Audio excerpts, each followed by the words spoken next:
programa de hoje fala sobre os impactos causados pela violência armada e os desafios para enfrentá-la. O Melhor e Mais Justo, você já sabe, está sendo transmitido ao vivo pelo portal tvt.org.br e também pela Rádio Brasil Atual FM 98.9 em São Paulo, 93.3 no Litoral Paulista e 102.7 no Noroeste Paulista. A grande maioria das armas em circulação hoje no Brasil é de produção nacional. O Brasil é um dos maiores produtores de arma de pequeno calibre. Mas há também uma crescente entrada de armas de procedência internacional que passam por fronteiras e portos mal monitorados e que muitas vezes têm maior calibre e poder de fogo que as nacionais. Apesar do endurecimento que veio com o Estatuto do Desarmamento de 2003 para compra e porte de armas de fogo, elas ainda circulam com a maior facilidade, sem muita fiscalização. O que a gente precisa fazer para aperfeiçoar esse monitoramento? A gente estava falando das perícias, né? As perícias são ainda insuficientemente preparadas, digamos assim. E a Bruna aqui no intervalo estava dizendo, olha, tem inclusive elementos aqui oficiais, né? Falando da perícia. Eu queria então que a Bruna nos contasse essa história. Então, na verdade, isso acabou de ser lançado pela própria Secretaria Nacional de Segurança Pública, né? Um diagnóstico sobre as perícias no Brasil, né? E é chocante. É a constatação daquilo que a gente já imagina, o que a Débora também nos contou, da própria experiência dela, né? E eu peguei uma frase que para mim é emblemática. Assim. Exato. E é isso, tá lá, tô lendo exatamente o que está escrito no relatório, né? E é o próprio Estado assumindo as suas fraquezas, né? O que de certa forma é interessante, né? Assumir a sua própria, né? Reconhecer a falha, que é um primeiro passo para poder enfrentá-la. Exato, é o que os psicólogos dizem, né? Então eles dizem exatamente isso. Mais da metade das unidades centrais de criminalística, medicina legal e de identificação responderam que os vestígios não são lacrados quando coletados no local de crime e não são guardados em local seguro e que preserve suas características. Porque justamente o diagnóstico foi feito a partir de questionários enviados às próprias unidades, né? Periciais. Exato. E aí eles continuam. As unidades centrais de criminalística e identificação também foram perguntadas sobre a existência de material adequado para acondicionamento dos vestígios. Somente 5 unidades centrais de criminalística e uma de identificação apontaram que esse material existe sempre. Ou seja, quer dizer, nós temos muitos problemas, esse é mais um deles. E a Débora estava fazendo um destaque para a questão de se as perícias são, enfim, mal aparelhadas, etc., não tem os recursos necessários ainda, isso facilitaria quando o crime é cometido por um agente do Estado, a você poder, inclusive, dificultar a investigação, né? E quando não é, você tem uma perícia e o Estado, portanto, elementos ali do Estado não tem interesse em manipular essas informações, você ainda assim tem uma perícia precária no Brasil. Lígia. Eu acho que a gente sempre precisa tomar um pouco de cuidado, porque quando a gente fala do Brasil, a gente está falando de regiões muito diferentes, né? Até quando a gente fala alto número de homicídios e tal, a gente percebe fenômenos muito diferentes. Então, nos últimos anos, homicídio crescendo muito no Nordeste, caindo muito em São Paulo. Então, às vezes a gente precisa tomar cuidado com algumas generalizações. A gente que está em São Paulo, a gente, claro, também tem uma proximidade muito maior com a perícia daqui e sabe o quanto ela ainda precisa de equipamento, de pessoal e tudo mais, mas é muito melhor que a de outros estados. E também quando a gente ouve de coisas muito ruins de outros estados, a gente precisa tomar o cuidado para também não achar que em São Paulo essa é a situação e tal. Agora, o que eu acho é que, sem dúvida, a gente precisa ter peritos bem equipados, independentes e com condições de fazer aí bons laudos e tudo mais. Agora, a gente, mais do que tudo, a gente precisa ter uma cultura, é isso que a gente precisa mudar, tanto o Estado quanto a sociedade, uma cultura que valorize a investigação e o esclarecimento dos crimes acima de tudo. A gente está muito acostumado em passar toda a conta da segurança pública para a polícia militar. dizer a polícia militar que tem que resolver todos os problemas, quando não é atribuição dela constitucionalmente, por exemplo, investigar ou tudo mais. Deveria fazer o patrulhamento ostensivo. Agora, a gente vê tanto a sociedade cobrando que a polícia militar resolva todo o problema da segurança, quanto ano passado, durante a crise aqui que a gente viu em São Paulo, os pronunciamentos públicos eram sempre ou o comandante da PM ou frases de alguém da Polícia Militar, e a gente mal via a Polícia Civil. A gente tem um órgão no Brasil, todos os estados têm, que é a Polícia Civil, que tem a atribuição de investigar, esclarecer crimes, e a gente não tem a menor ideia do que eles fazem em nenhum estado. O quão efetivos eles são, que tipo de crimes eles esclarecem, em quanto tempo, se eles priorizam crimes que afetam mais as elites ou os moradores das periferias, a gente não tem a menor ideia, né? E eu acho que em muitos estados, inclusive o Brasil, a perícia só vai funcionar se ela for acionada pela Polícia Civil. Então, vai depender, primeiramente, de uma vontade do delegado de abrir um inquérito, de iniciar uma investigação. A gente está sempre, e acho que tem que bater, precisa criticar a Polícia Militar, é uma instituição aí que precisa melhorar em muitos aspectos, mas estamos deixando de olhar para a Polícia Civil, que é literalmente uma caixa preta. A gente não sabe o que eles estão fazendo, o quanto eles estão conseguindo investigar crime, e essa é uma peça importante até para reduzir o número de crimes, principalmente esses associados à arma de fogo, porque as pessoas sabem, elas não vão ser pegas, não vai ter investigação, não vai ter esclarecimento. Então, acho que esse é um ponto que precisa entrar na agenda também. Atrelada, precisa ter melhores perícias, sim, mas a gente precisa ter uma polícia civil que se mexe, que trabalha e esclarece. A questão é complexa, a sociedade tem que cobrar. A Mães de Maio é um movimento, entre outros tantos, tem cobrado o Estado, tem denunciado dificuldades do Estado e mesmo, eventualmente, excessos cometidos pelo Estado. Como cobrar dos poderes públicos o direito que todo cidadão tem? Como, por exemplo, as Mães de Maio têm feito isso?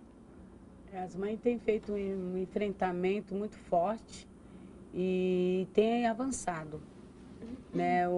A bandeira de 2012 do movimento foi pelo fim do registro das resistências seguidas de morte. Né? A gente via que era uma prática muito abusiva para matar, porque a gente tem relato de mães que filhos tomam um tiro no pé, outro ou então nas pernas, e chegava morto nos hospitais, e com a tal de socorro, entre aspas, né? Porque quem atira para matar não socorre ninguém.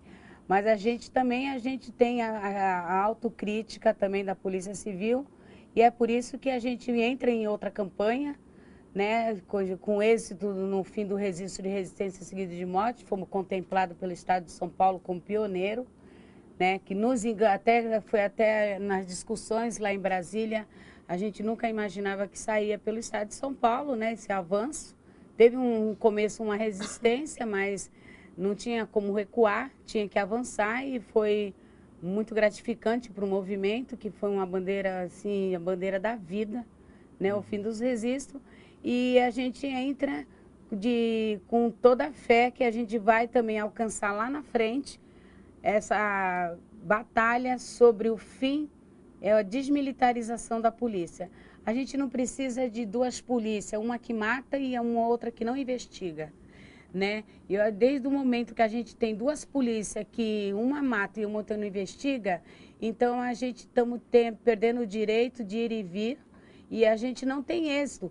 Quando a gente faz uma pergunta para um desembargador do caso que eu fiz, né, num debate que nós tivemos, que eu falei onde está o erro dos arquivamentos dos inquéritos de homicídio, que os desnombramentos de homicídio no Brasil, a gente só tem menos de 8%.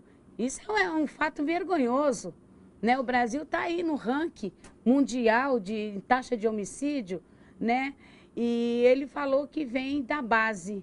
E a base, qual é a base? A Polícia Civil, né? Que não investiga. Ela não investiga.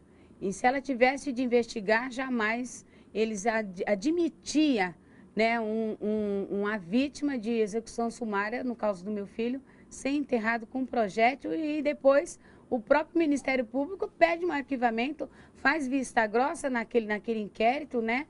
E o movimento denunciou até o fim, a ponto de pedir a federalização, a transferência da incompetência do Estado em cima desses crimes, que tem uma resistência até o dia de hoje, já faz 2 anos, né? Vai para 3 anos do pedido de federalização, sem êxito.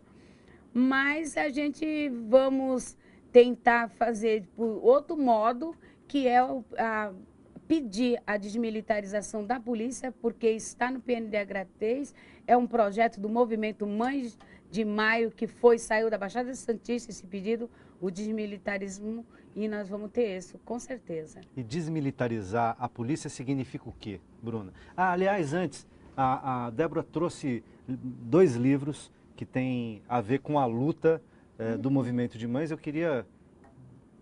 Quer que eu mostre? Esse é o primeiro. Do luto à luta, Mães de Maio. E tem um outro. Essa é a Bíblia. Periferia grita, Mães de Maio, Mães do Cárcere. Maravilha. Bruna, e aí? A desmilitarização? É um nome, não sei se bonito ou feio, né? Um nome grande. Bom, nada mais é do que democratizar a polícia, né? Ou seja, fazer com que haja mais controle social dessa polícia, controle do seu trabalho, controle da sua... formação. Da formação, dos seus abusos, responsabilizar a polícia pelos seus abusos, né? E uma polícia mais próxima justamente da sociedade, né? Só que é fácil na teoria, né? Porque o problema é histórico no Brasil, né? Nossa polícia militar, desde que ela foi criada, né? Aliás, o Brasil é o único país democrático do mundo, né? Até onde eu sei, que existe essa coisa esquizofrênica de 2 instituições e principalmente uma militar, né? Então, que é isso, que é vinculada ao exército, que tem o problema da hierarquia, né? Então, inclusive você, né, imagina, um subordinado, ele não tem nem os canais, né, para reclamar de um superior, né, como em qualquer instituição. Então, você imagina que isso também, porque a gente também não pode esquecer que o policial, ele de certa forma também é vítima, né, porque eu acredito que qualquer pessoa que mata, que faz parte ou de um esquadrão, ou que, enfim, está na rua enfrentando também, né, a gente sabe que não é quem morre também, né, ou né, no enfrentamento com a polícia. Sim, enfim, policiais também são mortos, né? Claro, exatamente, naturalmente. são mortos e a tem a sua psicologia a violência vai pelos 2 lados, tá certo? Exatamente. É que uma coisa é o Estado fazer ser violento, claro. né? Ser violento ou ser criminoso. Isso, claro. É inaceitável, a violência é inaceitável, é preciso combatê-la. Agora, um Estado não pode ser criminoso, tá certo? Exatamente. Então, isso é muitíssimo grave. E a sociedade, quer dizer, o crime na sociedade, ele responde a uma série de fatores, como na própria polícia, que é a questão da cultura, né? Lígia. Eu acho que, quer dizer, é um assunto que a gente discute muito no Sou da Paz. É claro que é inaceitável a gente ter uma polícia militarizada e com toda a herança aí do período da época da ditadura, mas a gente precisa tomar um pouco de cuidado com o termo, como se a gente fosse desmilitarizar a polícia e a gente fosse resolver todos os problemas. Até porque a gente tem uma polícia, que é a Polícia Civil, que não é militarizada e não tem nenhum controle social, a gente não tem a menor ideia sobre o que faz, não tem transparência, enfim, tem todos os problemas da Polícia Militar. Ela é menos letal porque ela não está nas ruas, e não é a atribuição dela estar nas ruas. Então a gente precisa tomar um pouco de cuidado. É claro que no longo prazo é muito importante que a gente tenha uma polícia desmilitarizada e aí um pouco os policiais com mais autonomia, uma polícia mais transparente. E inclusive o ideal seria que a gente tivesse uma polícia única, né? Uma polícia que fizesse o patrulhamento e a investigação e que se conversasse, porque hoje as polícias nem se conversam, elas disputam. Agora, eu acho que um outro ponto que a gente precisa avançar bastante, muitas vezes a gente fala, é claro, a gente precisa cobrar do Estado, porque é inadmissível a violência cometida pelos agentes do Estado. E para isso a gente precisa ter um diálogo com o Estado, mas também com a sociedade, porque o Estado reage às demandas da sociedade. A gente tem uma opinião pública absolutamente conservadora, absolutamente conivente com a violência policial, que acha tudo bem, contanto que não bata no meu filho, mas vá bater no outro que mora lá na periferia, tudo bem, não tem problema. Então, eu acho que esse é um problema que a gente precisa discutir com a sociedade como um todo, porque o Estado, ele sempre vai reagir para as demandas da sociedade. A gente precisa levar esse debate para outros lugares e começar a problematizar isso. A sociedade precisa demandar também. Eu não quero uma polícia que mata, eu quero uma polícia que respeita os direitos dos cidadãos. Então, e não é isso que a gente está dizendo hoje. De novo é a questão da cultura, né? A cultura da sociedade brasileira, do Estado e aí das polícias, na verdade, uma coisa está encadeada na outra. A gente vai para o intervalo e vamos discutir mais dessa cultura violenta e como é que a gente constrói ou caminha na direção de uma cultura da paz.